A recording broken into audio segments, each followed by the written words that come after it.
अध्याय 6 ध्यान योग।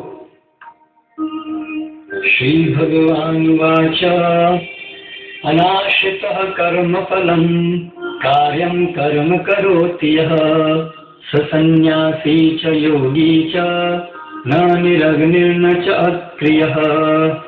श्री भगवान ने कहा, जो पुरुष अपने कर्मफल के प्रति अनासक्त है और जो अपने कर्तव्य का पालन करता है वही सन्यासी और असली योगी है।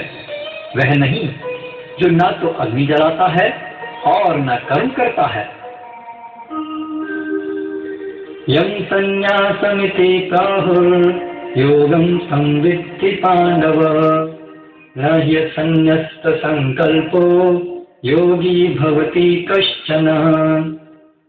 हे पांडुपुत्र, जिसे संन्यास कहते हैं उसे ही तुम योग अर्थात परब्रह्म से युक्त होना जानो, क्योंकि इंद्रिय तृप्ति के लिए इच्छा को त्यागे बिना कोई कभी योगी नहीं हो सकता। आरुक्षोर्मुनिर्योगं कर्म कारणमुच्यते योगारूढ़स्य तस्यैव शमः कारणमुच्यते। अष्टांग योग के नव साधक के लिए कर्म साधन कहलाता है और योग सिद्ध पुरुष के लिए समस्त भौतिक कार्यकलापों का परित्याग ही साधन कहलाता है। यदा हि नेन्द्रियार्थेषु न कर्मस्वनुषज्जते सर्वसंकल्प संन्यासी योगारूढ़स्तदोच्यते। जब कोई पुरुष समस्त भौतिक इच्छाओं का त्याग करके न तो इंद्रिय तृप्ति के लिए कार्य करता है और न सकाम कर्मों में प्रवृत्त होता है तो वह योगारूढ़ कहलाता है। उद्धरेदात्मनात्मानं नात्मानं अवसादयेत् आत्मैव हि आत्मनो बन्धु आत्मैव रिपुरात्मनः। मनुष्य को चाहिए कि अपने मन की सहायता से अपना उद्धार करे और अपने को नीचे न गिरने दे। यह मन बद्ध जीव का मित्र भी है और शत्रु भी। बंधुरात्मात्मनस्तस्य येनात्मैवात्मना जितः अनात्मनस्तु शत्रुत्वे वर्तेतात्मैव शत्रुवत्। जिसने मन को जीत लिया है उसके लिए मन सर्वश्रेष्ठ मित्र है, किंतु जो ऐसा नहीं कर पाया उसके लिए मन सबसे बड़ा शत्रु बना रहेगा। जितात्मनः प्रशांतस्य परमात्मा समाहितः शीतोष्ण सुख दुखेषु तथा मानापमानयोः। जिसने मन को जीत लिया है उसने पहले ही परमात्मा को प्राप्त कर लिया है, क्योंकि उसने शांति प्राप्त कर ली है। ऐसे पुरुष के लिए सुख दुख, सर्दी गर्मी एवं मान अपमान एक से हैं। ज्ञान विज्ञान तृप्तात्मा कूटस्थो विजितेन्द्रियः युक्त इत्युच्यते योगी समलोष्टाश्मकांचनः।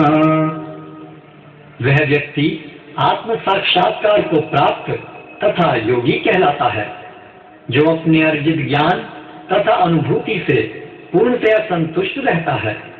ऐसा व्यक्ति अध्यात्म को प्राप्त तथा जितेंद्रिय कहलाता है। वह सभी वस्तुओं को, चाहे वे कंकड़ हों, पत्थर हों या कि सोना, एक समान देखता है। सोलिमित्रारुदासीन मध्यस्थ द्वेष्य बंधुषु साधुष्वपि च पापेषु समबुद्धिर्विशिष्यते। जब मनुष्य निष्कपट हितैषियों, प्रिय मित्रों, तटस्थों, मध्यस्थों, ईर्ष्यालुओं, शत्रुओं तथा मित्रों, पुण्यात्माओं एवं पापियों को समान भाव से देखता है तो वह और भी उन्नत माना जाता है। योगी युञ्जीत सततं आत्मानं रहसि स्थितः एकाकी यत चित्तात्मा निराशीर परिग्रहः। योगी को चाहिए कि वह सदैव अपने शरीर, मन तथा आत्मा को परमेश्वर में लगाए, एकांत स्थान में रहे और बड़ी सावधानी के साथ अपने मन को वश में करे।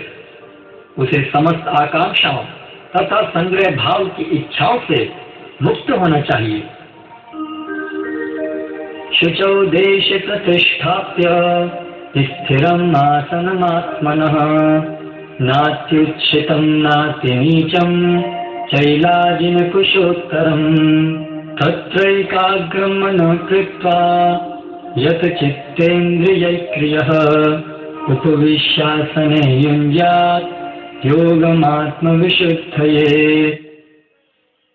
योगाभ्यास के लिए योगी एकांत स्थान में जाकर भूमि पर कुशा बिछा दे और फिर उसे मृगछाला से ढके तथा ऊपर से मुलायम वस्त्र बिछा दे।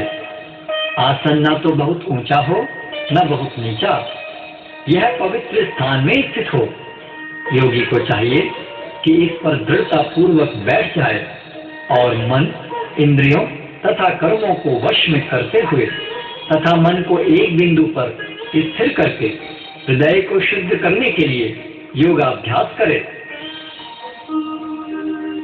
समं काय शिरो ग्रीवं धारयन्नचलं स्थिरः संप्रेक्ष्य नासिकाग्रं दिशश्चानवलोकयन् प्रशान्तात्मविगतभिः ब्रह्मचारी व्रते स्थितः मनः संयम्य मच्चित्तो युक्त आसीत् मत्परः।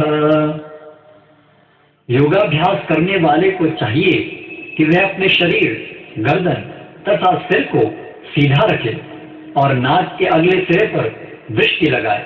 इस प्रकार वह अविचलित तथा दमित मन से, भय रहित, विषयी जीवन से पूर्णतया मुक्त होकर अपने हृदय में मेरा चिंतन करे और मुझे ही अपना चरम लक्ष्य बनाए। युञ्जनेवं सदात्मानं योगी नियतमानसः शान्तिं निर्वाण परमां मत्संस्थानमधिगच्छति।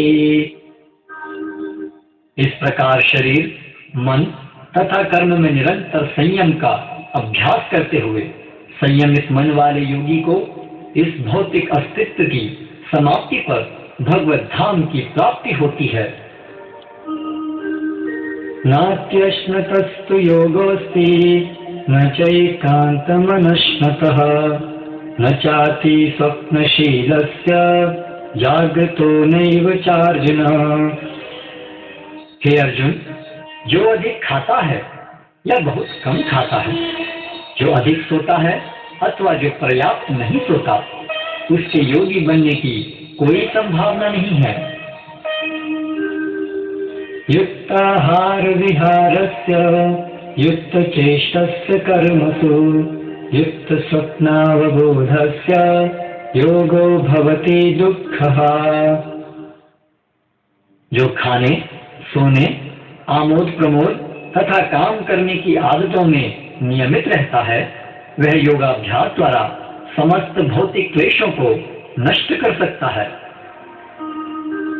यदा विनियतं चित्तम् आत्मन्नेवावतिष्ठते निःस्पृहः सर्वकामेभ्यो युक्त इत्युच्यते तदा। जब योगी योगाभ्यास द्वारा अपने मानसिक कार्यकलापों को वश में कर लेता है और अध्यात्म में स्थित हो जाता है, अर्थात समस्त भौतिक इच्छाओं से रहित हो जाता है, तब वह योग में सुस्थिर कहा जाता है।